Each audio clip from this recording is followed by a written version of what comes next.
you so much for joining me for my preview of Tennessee Volunteers at the Florida Gators. If you don't know me, where have you been? You got your priorities in the wrong place. I bet you don't feed your kids, huh?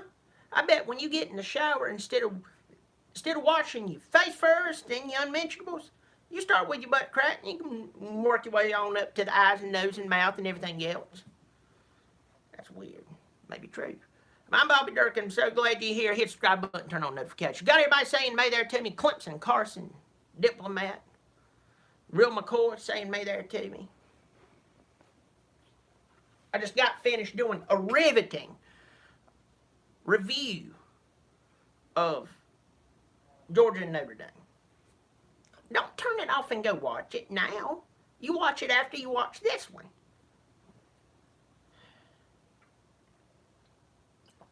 I'm going on vacation in a few days down to Myrtle Beach, as I was sharing on the other video, which I hope that if your heart's right with God, you'll go watch. If you call Myrtle Beach, South Carolina, literally right after a hurricane left, just like 5 hours before, you'll be out. I mean, you'll be blown away by the rates you'll get. World class rates. I mean, it's already in the off season, but you get after the storm season, they practically give you room. Some bug spray to go with it. So I'm going ahead and doing my reviews in bulk. It's like going to Sam's Club, only sports reviews. Let's jump into this Tennessee game. Listen to me. I can go ahead and tell you by what time the game kicks off. How much nobody cares about this game unless you're a Volunteer fan or a Gator fan. Alan Brown's on here. Says, roll tide. Go Tigers. Good to see you, buddy. 12 o'clock kickoff. Now, when I was growing up, both these teams, national championship, ran through this game. Oh, Lord, it would be at worst a 3:30 kickoff. You got Vern Lundquist on there laughing at stuff. I think Gary Danielson was tickling his toes. I mean, I miss it. And then other games was at 8 o'clock. 12 o'clock kickoff for Tennessee and Florida. That lets you know where both programs really are. Now, I know if you're a Florida fan, you're going, I'll have you know that we're number 9 in the country. I also tell you that my cousin Murtis, who's kind of off in the head, also thinks he could beat Superman. So right now, you might be number 9. You're not going to be later. In Tennessee,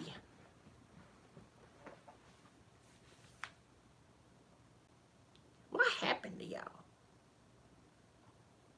I mean, did you walk in on your grandparents fooling around? You got that PTSOB? What is wrong with you? Y'all got Rocky Top. You got the darn dog on the sidelines. You've got world-class players dating back years. I mean, years. You got all these players. And y'all come out and lose like y'all done. You blew it against the bicycle peddlers of BYU. And I didn't even know if you beat UT Chattanooga. We beat them 45-0. We'll have you know that. Yeah, we were all surprised. We were all surprised. I'm over here on my computer fiddling around looking at some of y'all's stats right now. And I'm going to tell you, it's very underwhelming. In fact, it's downright depressing. I need me some of that Zoloft or whatever it's called. That depression medicine, that one of the side effects of the depression medicine is that you could also end up depressed. General Shadowman's on here. Man, I tell you, buddy. I don't know what is going on with y'all, but I'm gonna go ahead and tell you as I'm looking at y'all's stats, as I'm looking at y'all's play, Florida's gonna win this ball game. Right now, Florida is a 14-point favorite. 14-point favorite right now. And though I don't like that Frank's got hurt because I don't want anybody hurt, Florida might have just hit on stride getting this Kyle Trask guy and Emory Jones. Now, Kyle Trask came in and won the game against Kentucky. Y'all almost blew that one. They're talented, none of the SEC. Nah, they're not. They're not horrible. But Kentucky, if you're really number 9 in the country, they'd have never been up on you. Maybe a Kentucky team from last year. That makes sense. It's like going 1 + 1 = 2. Once again, like my cousin Murtis, who thinks he can beat Superman because he's off in the head. 1 + 1 could equal anything to Murtis because that's the way he looks at things. As sure as my butthole stinks, Florida does not have it together. But Tennessee is absolutely horrible. Danny Diesel says, May there. Mr. You mad, bruh? One of my earliest followers on here. May there to you, my friend. May there. Always good to see you come out. Alan Brown's on here says, spot on about Florida quarterback. Alpha Wolf says, I have a feeling this is going to be a trash game. Well, let me tell you, if you go out to the landfill and you dig out 2 different things and you bring it home to your wife or whoever your common law joined to, and all of a sudden roaches begin to run out of it and it smells like pure puke and piss mixed together, fermented over a 3-month hot day period. That's what you get here. Garantano, there's a lot of people saying he does not have the liberty on the team to do what he's supposed to do. I think that Garantano is not the answer for Tennessee. He might be the best that you have right now, but he's not the best for Tennessee. That Christ guy last year, even though it was for 1 year, I told you needed to start him. At least he won at Stanford.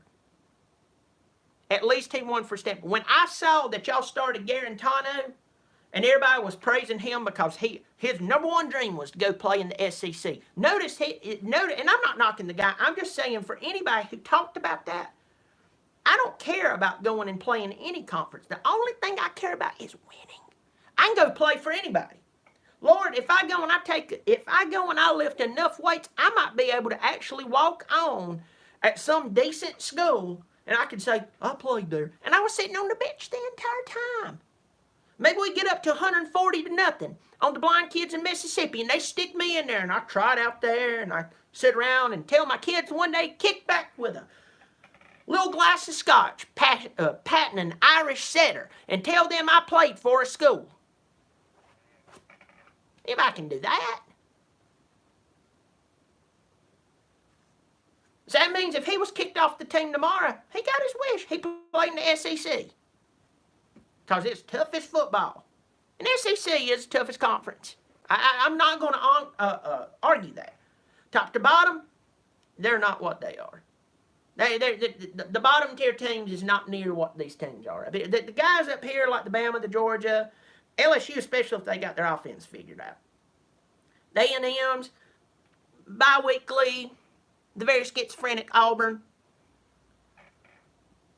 That's up there. Everybody else, they're fighting tooth and nail of who can be the best mediocre team in the SEC. Garantano's not your answer. Felipe Franks was not your answer, Florida.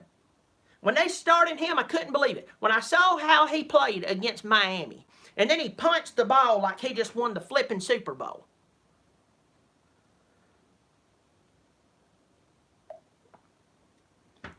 I went, who does he think he is?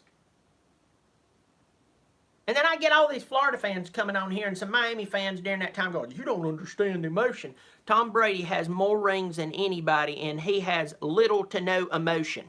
And he goes home, listen to this, and he goes home to a supermodel for a wife. I think I would start, if I was a football player, I'd start modeling myself after him. Guys like Antonio Brown, and I don't talk NFL, and I'm not attacking him, but I'm just saying, we see what Antonio Brown has done. We've seen the Terrell Owens. We've seen those big attitudes. How many rings Terrell Owens have? I don't think he has any rings. And Antonio Brown, I don't think he has a ring. Tom Brady, how many rings he got? Supermodel wife? Playing still well into his 40s? I think who you're modeling yourself after is wrong. And how does this deal with Tennessee and Florida? Even though Florida is ranked number 9 right now, and they're not number 9. They're not number 9. If you're a Gator fan right now and you hate my guts, I don't care. I'll sleep just well tonight. Beside my hot wife, laying on the bed with 2 comforters on me, with the fan going. You know why? Because the day them boys right there changed everything and they stopped Clemson, which, by the way, they deserved that. That right there, that team right there changed when they started winning games they were supposed to win, and the games that was toss-up, they started winning the majority of them. The games they were supposed to get blown out of, they started playing close and even started winning some of them. That's how you change a team. And then you get players on the field who know what they're doing. They're not snapping the ball and staring down the guy they're going to. Dude, this is like your 2nd or 3rd year starting. Stop it. They're not punting the ball off in the stands. They're not sitting here doing God knows what. And that's what bothers me about this game. And I don't have a dog, a Gator, a volunteer, a whatever in the fight. Is I'm looking at a 12 o'clock kickoff for Tennessee and Florida. Who do I think is going to win this game? Florida. You know why? Just because Tennessee right now is that bad. But if Tennessee was a more solid team, I believe they could beat them. And here's the thing. I don't think they have to be that much more solid. I just think they have to do good fundamental football, like when you snap the ball, don't stare down who you're going to.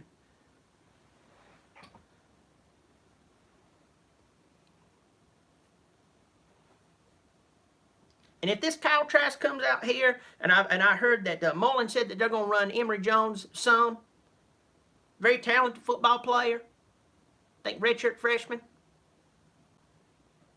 Florida, you might have bought yourself some life. You might be deserving of a top 15 ranking. But the team I watched play Miami, Felipe Franks, and once again, I'm not coming after him. I know he's somebody else's kid. I'm just saying the way he carried himself on the field. And don't be like a Rasheed Wallace who goes, well, I can act any way I want to, but as long as my family knows who I am, that's all that matters to me. That's always an easy cop-out. I'm going to be a douche to everybody in the world, but as long as these 2 people love me, I'm good. I get the idea that as long as your family loves you, that's good, but all that other bunch of stuff, that's just your little license to go be a jerk to everybody.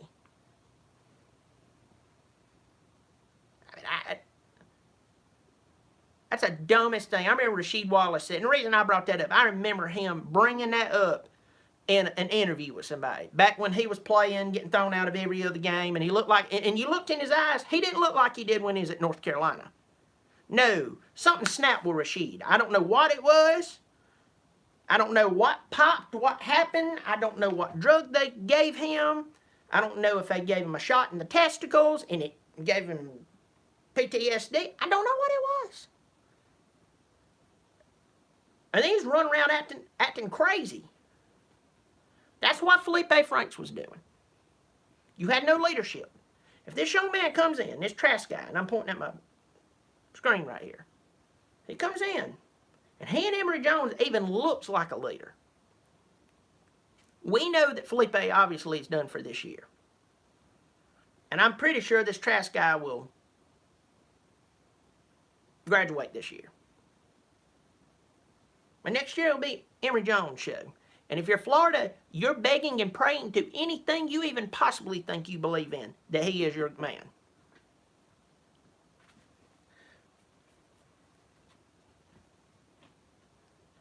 How is the only way that Tennessee wins this game? There's always a chance.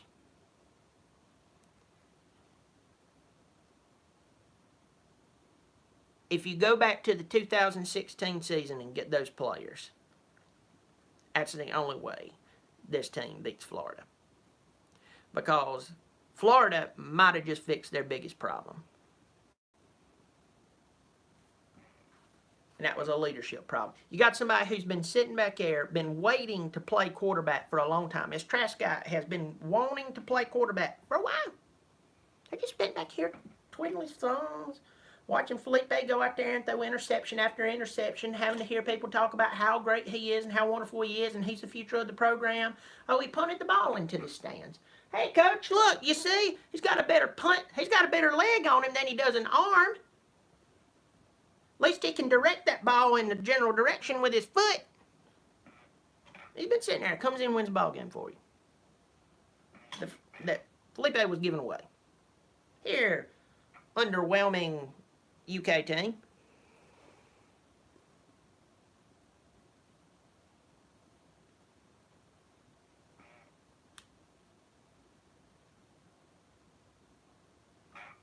And he's going to get to play his game, so he's going to play his heart out.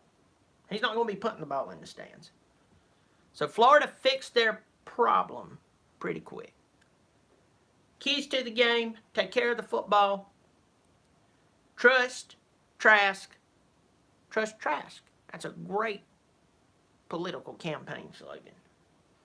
I call dibs on it. I want royalties. Trust him. Let your defense do its thing. And though Tennessee has sucked, do remember this is a rivalry, and they might actually get their crap together just long enough to try to ruin everything you have. Florida wins by 2 touchdowns. I agree with the spread 100%, not because I'm a, yeah, me too, I believe that too. No, I'm saying I believe they win by 14. I think that's a safe bet. If Tennessee comes out and plays like trash, you could bump that on up to about 24. Tennessee plays really, really well. I think they could narrow that down to 10 at best, but I think 14 is a good spread. Florida wins 24-10. I'm Bobby Dirkens. Hit the subscribe button, turn on notifications. You keep showing up, I'll keep showing out. Bobby Dirkens.